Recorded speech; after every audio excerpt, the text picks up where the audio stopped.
ഒരു മികച്ച ഉപദേശകനായിരുന്നു ആചാര്യ ചാണക്യൻ. ലോകത്തിലെ ഏറ്റവും മികച്ച പണ്ഡിതന്മാരിൽ ഒരാളായി അദ്ദേഹത്തെ കണക്കാക്കപ്പെടുന്നു.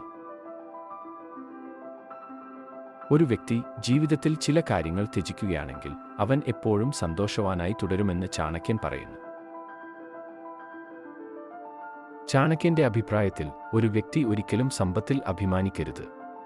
അങ്ങനെയുള്ള ഒരാൾക്ക് അധികകാലം ധനികനായിരിക്കാൻ കഴിയില്ല. സമ്പത്തിൽ അഹങ്കരിക്കുന്ന ഒരു വ്യക്തിയോട് ലക്ഷ്മിദേവി കോപിക്കും. അതുകൊണ്ട് അത് ഉപേക്ഷിക്കുന്നതാണ് നല്ലത്. ഒരു മനുഷ്യനു വിജയത്തിലെത്തണമെങ്കിൽ അവന്റെ സംസാരത്തിൽ മധുരം ഉണ്ടായിരിക്കണമെന്ന് ആചാര്യ ചാണക്യ വിശ്വസിക്കുന്നു. ചാണക്യന്റെ അഭിപ്രായത്തിൽ സമ്പത്ത് സമ്പാദിക്കാൻ ഒരു വ്യക്തിയും ഒരിക്കലും തെറ്റായ പാതയിൽ പോകരുത്.